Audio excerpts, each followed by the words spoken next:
പുത്രന്റെ നാമത്തിൽ ചോദിക്കുമ്പോൾ ഉത്തരം തരുമെന്നരുളിയോനേ.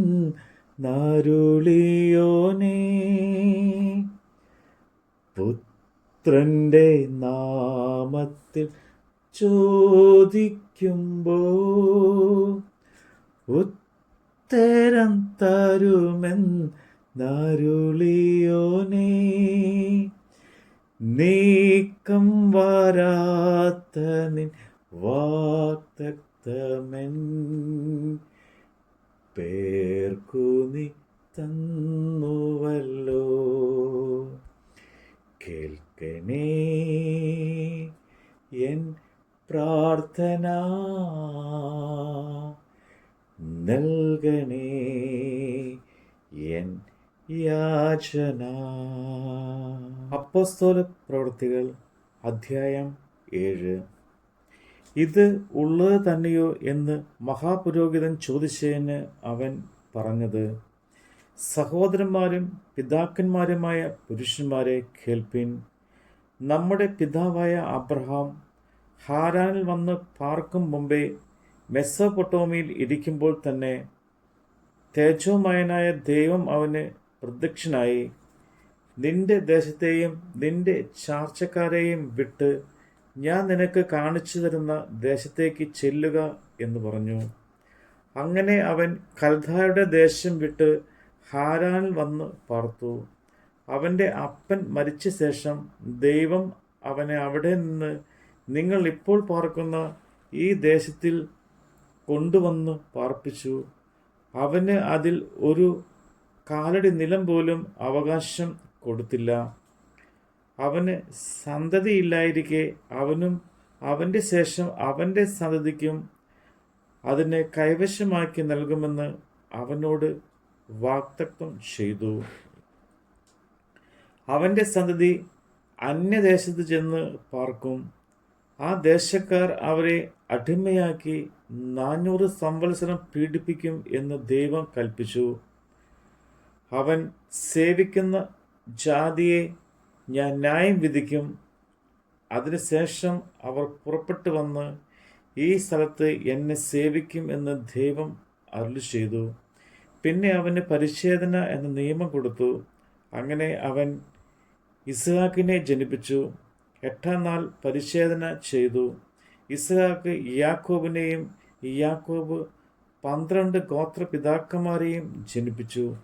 ഗോത്രപിതാക്കന്മാർ ജോസഫിനോട് അസൂയപ്പെട്ട് അവനെ മിസ്രൈമിലേക്ക് വിറ്റുകളഞ്ഞു. എന്നാൽ ദൈവം അവനോട് കൂടെയിരുന്ന് സകല സങ്കടങ്ങളിൽ നിന്നും അവനെ വിടുവിച്ച് മിസ്രൈമിൻ രാജാവായ ഫറവോന്റെ മുമ്പാകെ അവന് കൃപയും ജ്ഞാനവും കൊടുത്തു. അവൻ അവനെ മിസ്രൈമിന് തൻ്റെ സർവ്വഗൃഹത്തിനും അധിപതിയാക്കി വെച്ചു. മിസ്രൈമിൻ ദേശത്തിലും കാനാനിലും എല്ലാ ക്ഷാമവും മഹാകഷ്ടതയും വന്നാറെ നമ്മുടെ പിതാക്കന്മാർക്ക് ആഹാരം കിട്ടാതെയായി. മിസ്രൈമിൽ ധാന്യമുണ്ട് എന്ന് കേട്ടിട്ട് യാക്കോബ് നമ്മുടെ പിതാക്കന്മാരെ 1-ാം പ്രാവശ്യം അയച്ചു. 2-ാം പ്രാവശ്യം ജോസഫ് തൻ്റെ സഹോദരന്മാരോട് തന്നെത്താൻ അറിയിച്ചു. ജോസഫിൻ്റെ വംശം ഫറവോന് വെളിവായി വന്നു. ജോസഫ് ആളയച്ച് തൻ്റെ പിതാവായ യാക്കോബിനെയും കുടുംബത്തെയും വരുത്തി. അവർ ആകെ 75 പേരായിരുന്നു. യാക്കോബ് മിസ്രൈമിലേക്ക് പോയി. അവനും നമ്മുടെ പിതാക്കന്മാരും മരിച്ചു. അവരെ ഷേക്കെമിൽ കൊണ്ടുവന്ന് ഷേക്കെമിൽ എമോരിൻ്റെ മകളോട് അബ്രഹാം വില കൊടുത്തു വാങ്ങിയ കല്ലറയിൽ അടക്കം ചെയ്തു. ദൈവം അബ്രഹാമിനോട് അരുളി ചെയ്ത വാഗ്ദത്ത കാലം അടുത്തപ്പോൾ ജനം മിസ്രൈമിൽ വർദ്ധിച്ചു വരികി. ഒടുവിൽ ജോസഫിനെ അറിയാത്ത ഒരു രാജാവ് മിസ്രൈമിൽ വന്നു. അവൻ നമ്മുടെ വംശത്തോട് ഉപായം പ്രയോഗിച്ച് നമ്മുടെ പിതാക്കന്മാരെ പീഡിപ്പിച്ചു. അവരുടെ ശിശുക്കൾ ജീവനോടെ ഇരിക്കരുത് എന്ന് വെച്ച് അവരെ പുറത്തിടുവിച്ചു. ആ കാലത്ത് മോശ ജനിച്ചു. ദിവ്യ സുന്ദരനായിരുന്നു. അവനെ 3 മാസം അവൻ്റെ വീട്ടിൽ പോറ്റി. പിന്നെ അവനെ പുറത്തിട്ടപ്പോൾ ഫറവോൻ്റെ മകൾ അവനെ എടുത്ത് തൻ്റെ മകനായി വളർത്തി. മോശ മിസ്രൈമ്യരുടെ സകല ജ്ഞാനത്തോടും അഭ്യസിച്ച് വാക്കിലും പ്രവൃത്തിയിലും സമർത്ഥനായിത്തീർന്നു. അവന് 40 വയസ്സായപ്പോൾ ഇസ്രായേൽ മക്കളായ തൻ്റെ സഹോദരന്മാരെ ചെന്ന് കാണണം എന്ന് മനസ്സിൽ തോന്നി. അവരിൽ ഒരുത്തൻ അന്യായം ഏൽക്കുന്നത് കണ്ടിട്ട് അവന് തുണ നിന്നു. മിസ്രൈമിനെ അടിച്ച് കൊന്നു. പീഡിതനു വേണ്ടി പ്രതിക്രിയ ചെയ്തു. ദൈവം തൻ്റെ മുഖാന്തരം അവർക്ക് രക്ഷ നൽകുമെന്ന് സഹോദരന്മാർ ഗ്രഹിക്കും എന്ന് അവൻ നിരൂപിച്ചു. എങ്കിലും അവർ ഗ്രഹിച്ചില്ല. പിറ്റന്നാൾ അവർ കലഹിച്ചു കൊണ്ടിരിക്കുമ്പോൾ അവൻ അവരുടെ അടുക്കൽ വന്നു. പുരുഷാരന്മാരെ, നിങ്ങൾ സഹോദരന്മാരല്ലയോ? തമ്മിൽ അന്യായം ചെയ്യുന്നത് എന്ത് എന്ന് പറഞ്ഞ് അവരെ സമാധാനപ്പെടുത്തുവാൻ നോക്കി. എന്നാൽ കൂട്ടുകാരനോട് അന്യായം ചെയ്യുന്നവൻ അവനെ ഉന്തിക്കളഞ്ഞു. പിന്നെ ഞങ്ങൾക്ക് അധികാരിയും നിന്നെ ഞങ്ങൾക്ക് അധികാരിയും ന്യായകർത്താവും ആക്കിയത് ആര്? ഇന്നലെ മിസ്രൈമിനെ കൊന്നതുപോലെ എന്നെയും കൊല്ലുവാൻ ഭാവിക്കുന്നുണ്ടോ എന്ന് പറഞ്ഞു. ഈ വാക്ക് കേട്ടിട്ട് മോശ ഓടിപ്പോയി മിദ്യാൻ ദേശത്ത് ചെന്ന് പാർത്തു. അവിടെ 2 പുത്രന്മാരെ ജനിപ്പിച്ചു. 40 ആണ്ട് കഴിഞ്ഞപ്പോൾ സീനാൻ മലയുടെ മരുഭൂമിയിൽ ഒരു ദൈവദൂതൻ മുൾപടർപ്പിലെ അഗ്നിജ്വാലയിൽ അവന് പ്രത്യക്ഷനായി. മോശ ആ ദർശനം കണ്ട് ആശ്ചര്യപ്പെട്ടു. സൂക്ഷിച്ചു നോക്കുവാൻ അടുത്ത് ചെല്ലുമ്പോൾ, ഞാൻ നിന്റെ പിതാക്കന്മാരുടെ ദൈവമായ അബ്രഹാമിൻ്റെയും ഇസ്ഹാക്കിൻ്റെയും യാക്കോബിൻ്റെയും ദൈവമാകുന്നു എന്ന് കർത്താവിൻ്റെ ശബ്ദം കേട്ടു. മോശ വിറച്ചിട്ട് നോക്കുവാൻ തുനിഞ്ഞില്ല. കർത്താവ് അവനോട്, ഈ നിൽക്കുന്ന സ്ഥലം വിശുദ്ധ ഭൂമിയാകിയാൽ കാലിൽ നിന്ന് ചെരുപ്പ് ഊരിക്കളയുക. മിസ്രൈമ്യൻ എൻ്റെ ജനത്തിൻ്റെ പീഡ ഞാൻ കണ്ടു അവരുടെ ഞെരുക്കവും കേട്ടു. അവരെ വിടിയിപ്പാൻ ഇറങ്ങി വന്നിരിക്കുന്നു. ഇപ്പോൾ വരിക, ഞാൻ നിന്നെ മിസ്രൈമിലേക്ക് അയക്കും എന്ന് പറഞ്ഞു. നിന്നെ അധികാരിയും ന്യായകർത്താവും ആക്കിയതാർ എന്നിങ്ങനെ അവർ തള്ളിക്കളഞ്ഞ ഈ മോശയെ ദൈവം മുൾപ്പുറപ്പിൽ പ്രത്യക്ഷനായ ദൂതൻ മുഖാന്തരം അധികാരിയും നിന്നെ വീണ്ടെടുപ്പുകാരനും ആക്കി അയച്ചു. അവൻ മിസ്രൈമിലും ചെങ്കടലിലും 40 സംവത്സരം മരുഭൂമിയിലും അതിശയങ്ങളും അടയാളങ്ങളും ചെയ്ത് അവരെ നടത്തിക്കൊണ്ട് വന്നു. ദൈവം നിങ്ങളുടെ സഹോദരന്മാരിൽ നിന്നെന്ന പോലെ ഒരു പ്രവാചകനെ നിങ്ങൾക്ക് എഴുന്നേൽപ്പിച്ചു തരുമെന്ന് ഇസ്രായേൽ മക്കളോട് പറഞ്ഞ മോശ അവൻ തന്നെ. സീനായ് മലയിൽ നിന്നോട് സംസാരിച്ച ദൂതനോടും നമ്മുടെ പിതാക്കന്മാരോടും കൂടെ മരുഭൂമിയിലെ സഭയിൽ ഇരുന്നവനും നമുക്ക് തരുവാൻ ജീവനുള്ള അരുളപ്പാട് ലഭിച്ചവനും ഇവൻ തന്നെ.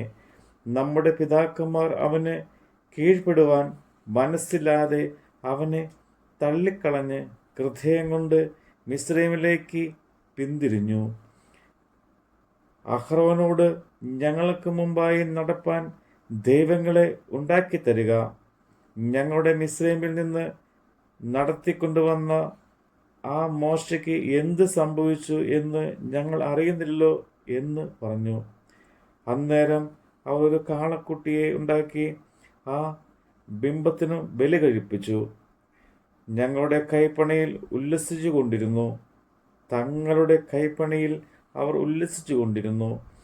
ദൈവവും പിന്തിരിഞ്ഞു ആകാശത്തിലെ സൈന്യത്തെ ആരാധിപ്പാർ അവരെ കൈവിട്ടു. ഇസ്രയേൽ ഗൃഹമേ, നിങ്ങൾ മരുഭൂമിയിൽ എനിക്ക് 40 സംവത്സരം ഹനനയാഗങ്ങളും ഭോജനയാഗങ്ങളും അർപ്പിച്ചുവോ? നിങ്ങൾ നമസ്കരിപ്പാൻ ഉണ്ടാക്കിയ സ്വരൂപങ്ങളെ, മേലോക്കിന്റെ കൂടാരവും ആഫാൻ ദേവന്റെ നക്ഷത്രവും നിങ്ങൾ എടുത്തു നടന്നുവല്ലോ. എന്നാൽ ഞാൻ നിങ്ങളെ ബാബിലോണിനപ്പുറം പ്രവസിപ്പിക്കും എന്ന് പ്രവാചകന്മാരുടെ പുസ്തകത്തിൽ എഴുതിയിരിക്കുന്നുവല്ലോ. നീ കണ്ട മാതിരിയൊക്കെ തക്കവണ്ണം അതിനെ തീർക്കണമെന്ന് മോശയോട് അരുളി ചെയ്തവൻ കൽപ്പിച്ചതുപോലെ നമ്മുടെ പിതാക്കന്മാർക്ക് മരുഭൂമിയിൽ സാക്ഷ്യകൂടാരം ഉണ്ടായിരുന്നു. നമ്മുടെ പിതാക്കന്മാർക്ക് ഏറ്റുവാങ്ങിയ ദൈവം നമ്മുടെ പിതാക്കന്മാരുടെ മുമ്പിൽ നിന്ന് നീക്കിക്കളഞ്ഞ ജാതിയുടെ അവകാശത്തിലേക്ക് യോശുവയുമായി കൊണ്ടുവന്നു. ദാവീദിന്റെ കാലം വരെ വെച്ചിരുന്ന അവൻ ദൈവത്തിന്റെ മുമ്പാകെ കൃപ ലഭിച്ച് യാക്കോബിന്റെ ദൈവത്തിന് ഒരു വാസസ്ഥലം ഉണ്ടാക്കുവാൻ അനുവാദം ചോദിച്ചു. ശലോമോൻ അവന് ഒരു ആലയം പണിതു. അത്യുന്നതന്റെ കൈപ്പണിയിൽ വസിക്കുന്നില്ല താനും. അത്യുന്നതൻ കൈപ്പണിയായ യാതൊന്നിൽ വസിക്കുന്നില്ല താനും.